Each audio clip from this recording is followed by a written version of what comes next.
Hai, balik lagi di AMS Ampas Malam Sabtu bareng Ana Ko. Jerry. dan Cherry.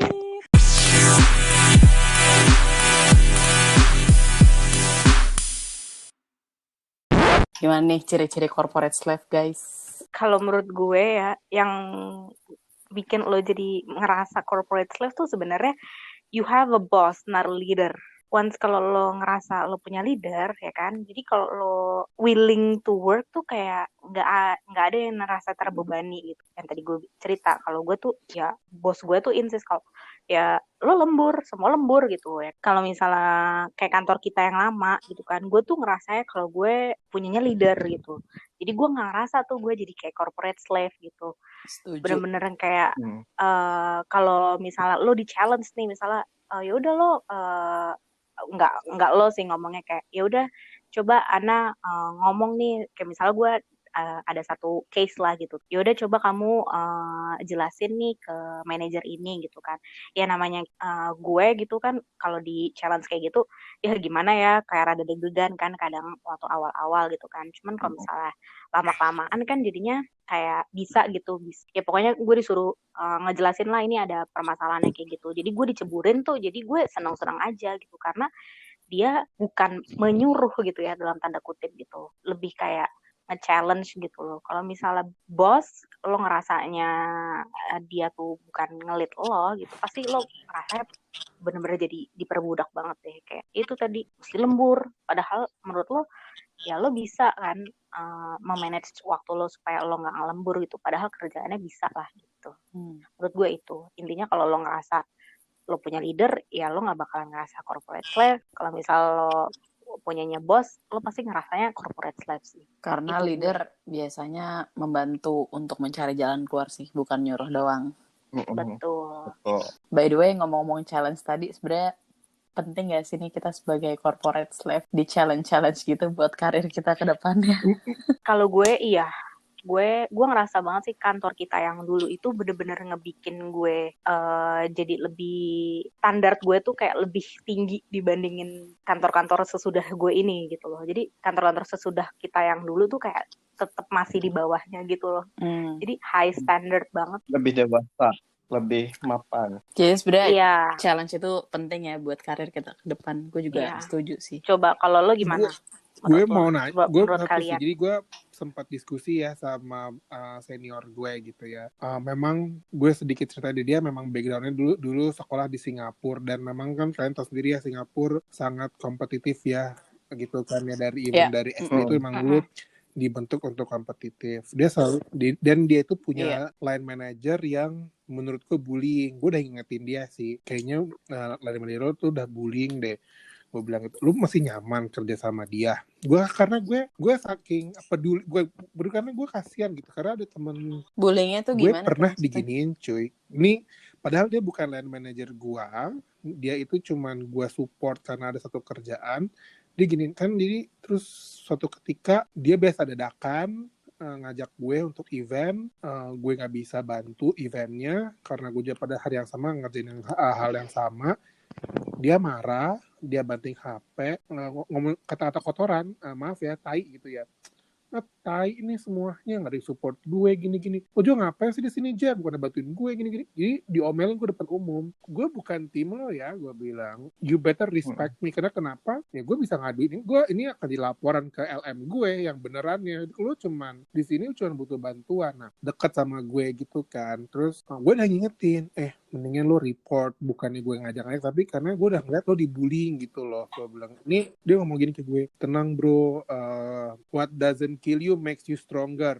Gue balikin lagi, iya kalau lo survive, kalau enggak mental lo rusak coy. Gue bilang, karena kenapa? Gue ngelihat ada orang yang dia terasa tertantang. Memang line manager ini tuh biasa ya, orang pinter, dia pengennya ekspektasi itu meet with dia punya requirement gitu ya.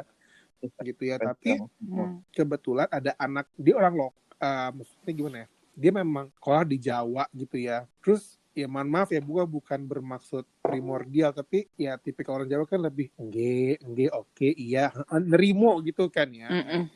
Itu digituin, mental breakdown, dia sampai kayak ngomong sama gue, resign aja.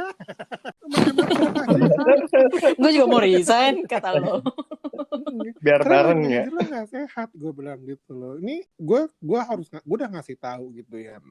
Akhirnya sih ya ternyata jadi gimana ya? So baik lagi ke pertanyaannya tadi Ana, ya challenge it's good, tapi harus with a good guide. Pertanyaan Cherry. Ana kan, oh Cherry, oke sorry.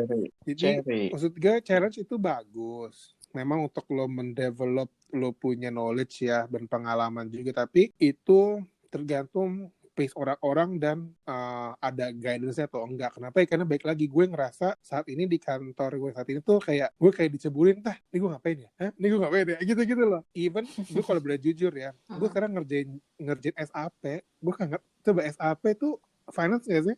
Ada Gue semuanya SAP. sih. Iya, SCM semuanya. Gue ada. dikasih akses sebagai approver sih, cuman tapi gue harus bisa ngecek gimana narik data, ngelihat budget gini. Ini apa ya? Ini apa sih? Gue kayak Iya. ini ada trainingnya nggak sih? Oh nggak ada nih. Ya lu belajar aja dari orang lain yang bisa. Oke, baik.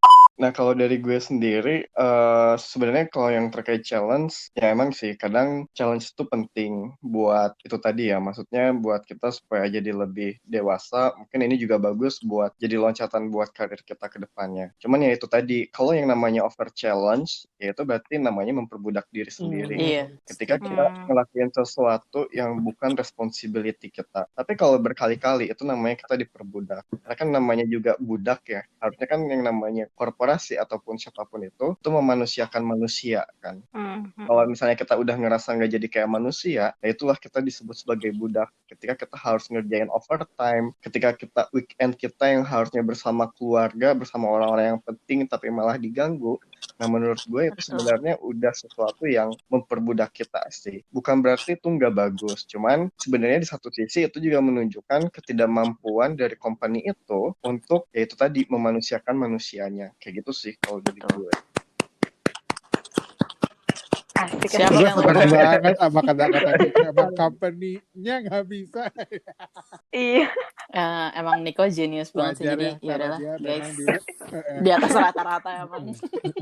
Sorry ya Niko, kayaknya lo lebih pintar daripada kita Niko. Maaf ya kita bego-bego. Maaf ya lo masuk ke dalam geng ini. Enggak. Nico tuh genius tapi kita pintar. Iya, tetap aja dia jadi.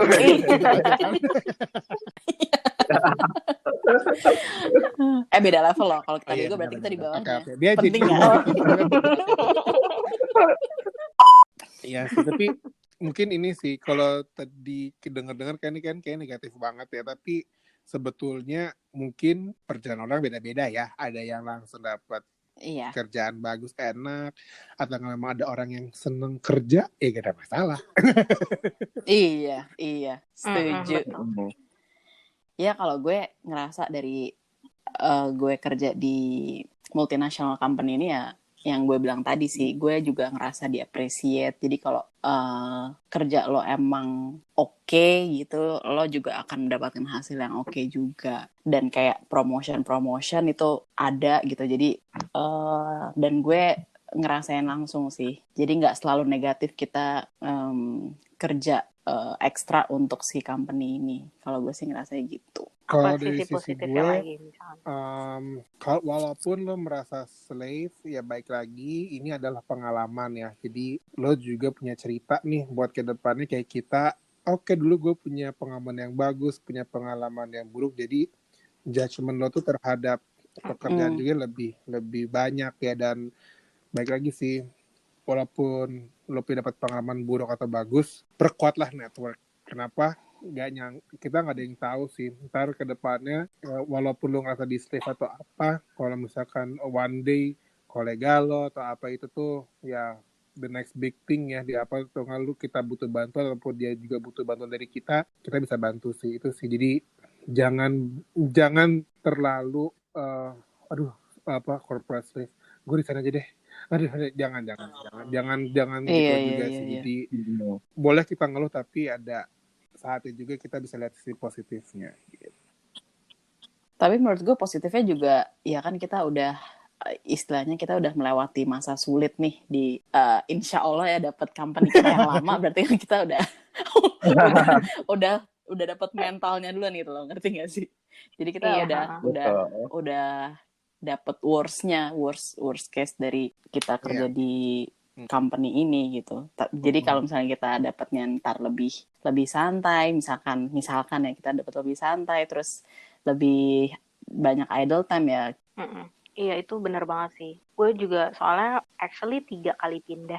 Itu lagi sih, balik lagi yang tadi Cherry bilang ya, kalau misalnya emang dapat yang jeleknya lagi, kita udah bisa tahu gimana caranya kita menghadapi itu.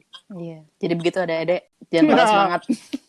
Tapi kayaknya kalau anak-anak zaman sekarang ambi-ambi semua ya, karena dia belum tahu apa gue doang baliknya.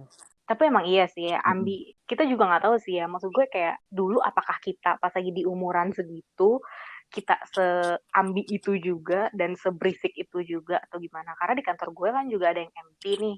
Yang MT tuh literally kalau ketawa-ketawa tuh gila-gilaan banget ya, berisik banget. Terus juga yang kayak kalau nanya tuh sampai seperintil itu gitu. Sampai menurut gue kayak ini hal-hal yang nggak perlu Anda tanya. Kenapa Anda tanya ke saya gitu? Jangan-jangan dulu kita juga gitu. Iya, takutnya kayak gitu kan. Karena kan kita nggak tahu tuh. Gue kita enggak. Gue juga enggak sih. Gue juga ngerasa gue punya sedikit fenomena seru juga dari kata si Ana. Jadi fenomena. Gue kerja di kantor yang super enak itu, dia intern, terus dia anak ambisius sih. Kayak dia ngomong gini ke gue, Kak, aku disuruh lembur dong Kak. Hah? Ngomong ke gue. Terus kayak seneng gitu maksudnya. Gue tuh kayak gue sih langsung judgement gue, ini pasti anak kecil nih, dia belum tahu rasa lembur kayak apa. Tapi memang ada excitementnya. Karena kenapa? Karena mungkin dia intern, dia ngerasa berguna gitu loh buat orang yang menyuruh dia lembur gitu. Tapi itu nggak salah sih sebetulnya. Cuman menurut gue itu harus dibuang-buang sih pikiran itu sih. Kenapa? Itu cikal bakal orang-orang leader yang akan nyuruh kita tetap lembur sih. Jadi menurut gue lembur itu it's okay kalau untuk beberapa kali, tapi kalau untuk keseringan ya enggak juga. Kita punya kita harus punya waktu juga buat merawat diri kita untuk kesehatan mental. Iya. Betul. Work-life balance. Terus nggak baik juga buat mata lo, by the way. Kalau misalkan lo lihat, emang baiknya work-life balance sih. Gue juga bertanya-tanya, apakah gue dulu kayak gitu ya?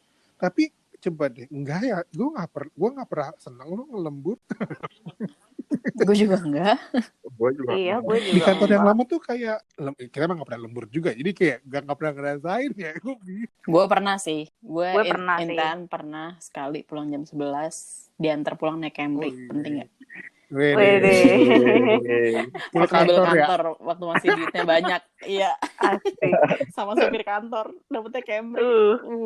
Gila kan, lagi intern kayaknya oke banget ya. Berasa pipi ya.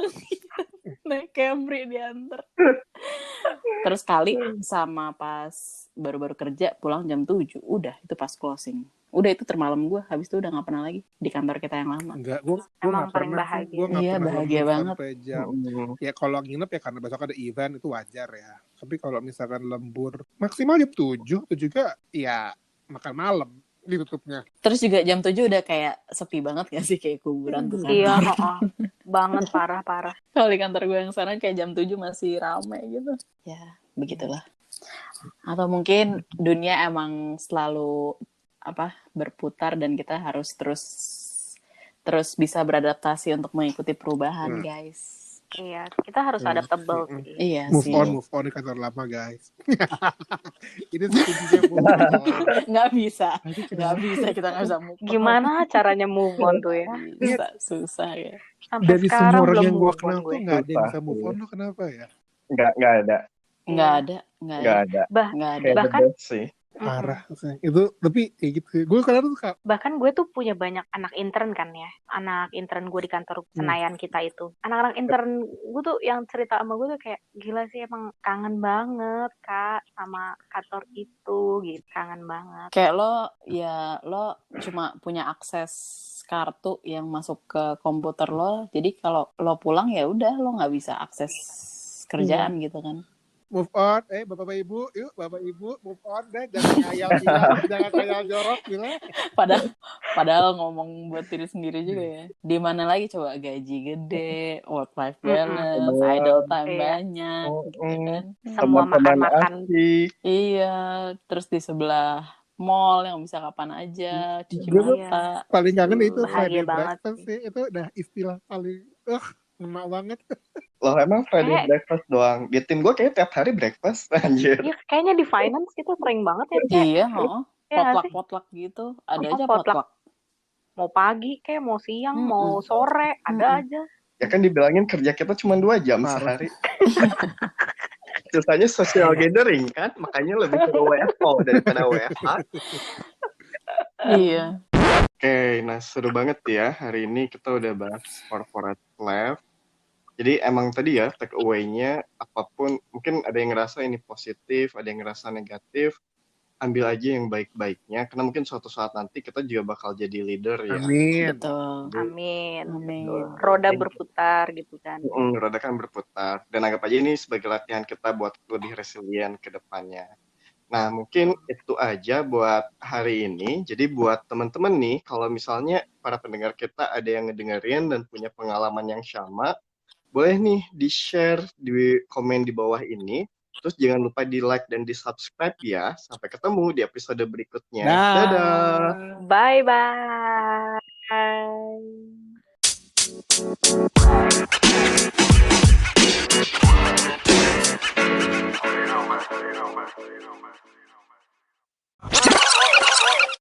Kalau menurut gue bocor. Apa tuh?